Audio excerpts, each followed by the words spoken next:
Welcome to the Lay and Your Bet Sports Betting Show. Looking at the quarterfinals here. First elimination round in the men's basketball Olympic tournament. Going to be taking a look at all four games. I have props from almost all of them, but we'll still take a brief look at the one I don't. 5 of them for you here that I'm really looking forward to. Almost back into the green with the picks here on the season. We'll for the Olympics specifically. We'll go through that record here in just a second. Do want to let everybody know we're going to have a live stream here. I'm going to have Prop Bomb on. Might have Prop Holiday as well. So if you get to this video in time, you should be able to come check us out 6 p.m. Eastern. We're going to be taking a look at some more props together. I still have a bunch of leans that I'd really like to look over. So hoping you guys can jump in, help me out with that. Bring you bets. We'll go over all that stuff together. Let's get right into what we've got, though, for Tuesday as of now.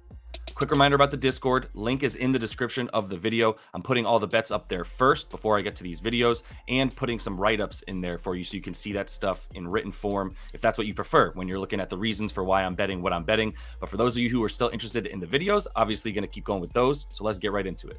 The record as we go into the quarterfinals here, 13 and 15, minus 1.82 units, mostly props that we're playing here, 500, but down 1.2 or so. Looking really good with the 5 that I have here, a couple plus money bets in there, so that should help us. If we do get a couple correct, get over this back into the positives, and then keep going as we get into the semifinals next round.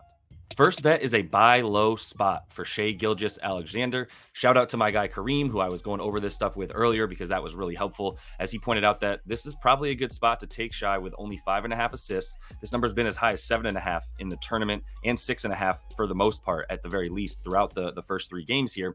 And he went over once, but he went under in 2 of 3. Which helps us fade recent results and get this nice number for plus money for us, right?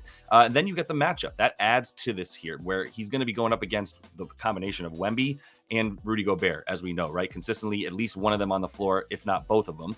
And that's really tough for guards, even as good and slithery and tall as Shai Gilgeous-Alexander is, for them to get all the way to the rim and get layups and such, right? So that's why it's a lot more likely they'll have to pass. We've seen guards like Dennis Schroeder, who's also really good at getting to the rim. Similar style player to SGA in a lot of ways. He got 8 assists in that game against France. They were just torching him too for Germany. For Canada, it's similar with how good their guards are on the ball. If Jamal Murray gets a few more minutes, you got him to add to SGA. And I think SGA is going to be going up in minutes from what we've seen. Like, they didn't really need him to make sure they beat Spain as often as you might think.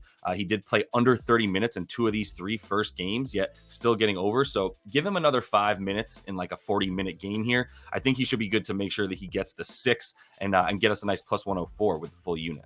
Going with a man on the Australia team here that I have not gone to but once, and that's Dyson Daniels. Wish I had gone to him all 3 times because he's done really, really well so far in this tourney.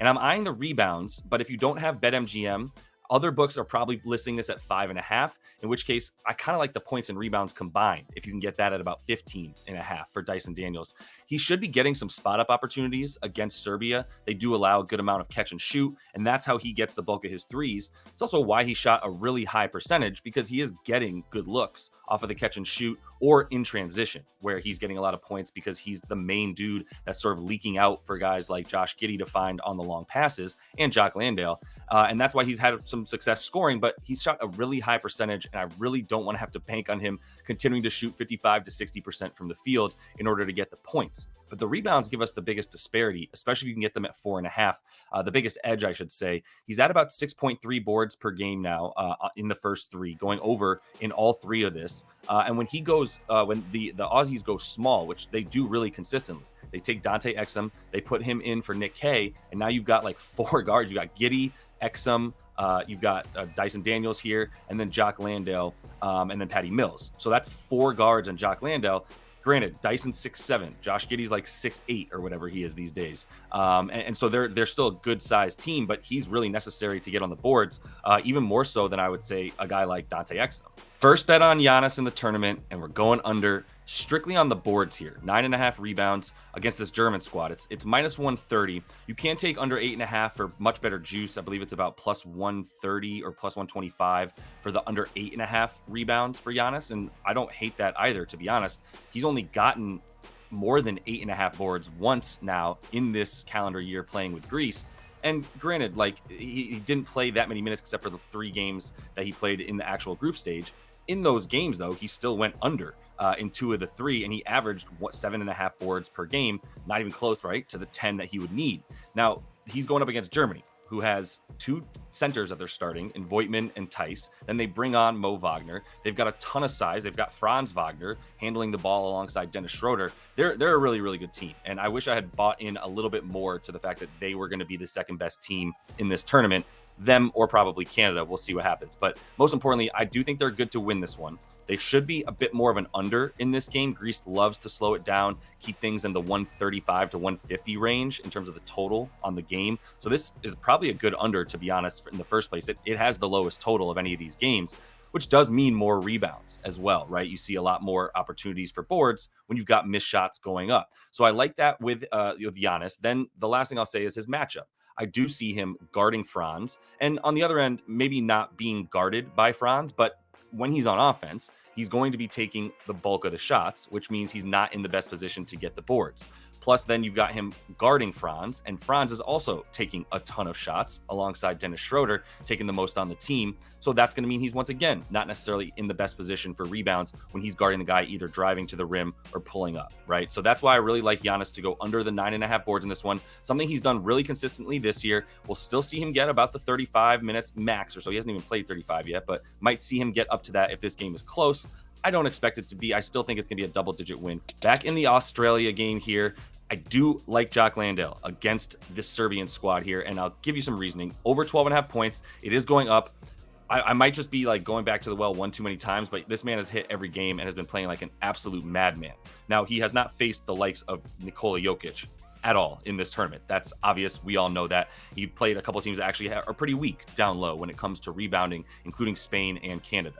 Then he did well against Brazil too. Just you saw the rebounds a little bit fewer against a team that has a lot better bigs down low, specifically Caboclo for Brazil. But he's at 17.5 points a game. And I really like the fact that he's so involved in the offense with the pick and roll. That's led him to be tied with Josh Giddey for the second most shots on the team after Patty Mills, who's at about 12 shots per game. So only one more for Patty. And Jock is still way up there. And he's gone to the free throw line more than both those guys, which is why he actually would have a few more field goal attempts than he actually does if he didn't get fouled and they don't count as a field goal attempt, right? So he's got the ball in his hands a lot for a center. And against Serbia, this is where you're able to score a bit more because their guards are really big and really good, honestly, in terms of providing ball pressure, a lot of trapping, which could lead to a bit more assists for guys like Giddey or Patty Mills having to pass out of that stuff to a guy like Jock Landale. And when you keep the pick and roll going, you sort of keep the double team off balance as well, right? So that's why he's so important for that stuff.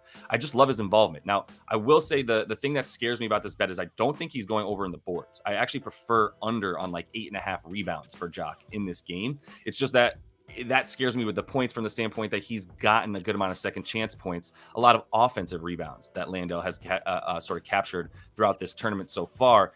Some of those leading to those second chance points, right, on the offensive rebound. So that would be something that scares you. Is I do think that Jokic is able to keep him off the offensive glass, but still I see him taking 9 to 10 shots and getting to the free throw line, twice for 4 of those things. Getting like a couple points at the free throw line should help us get to the 13 for him in this one. Lastly, going to Wemby, and I'm sticking with the rebounds on this. Over 10.5 is even money, so I really like that number. It was tough for me to get there with the over 19.5 points. So my thinking here is pretty simple, just getting right to the sort of matchup stuff. If Dylan Brooks is guarding Wemby, and it might be Lou Dort, one of those two, because you're going to have Dwight Powell starting and guarding Rudy Gobert. Now you got one of those two guarding Wemby.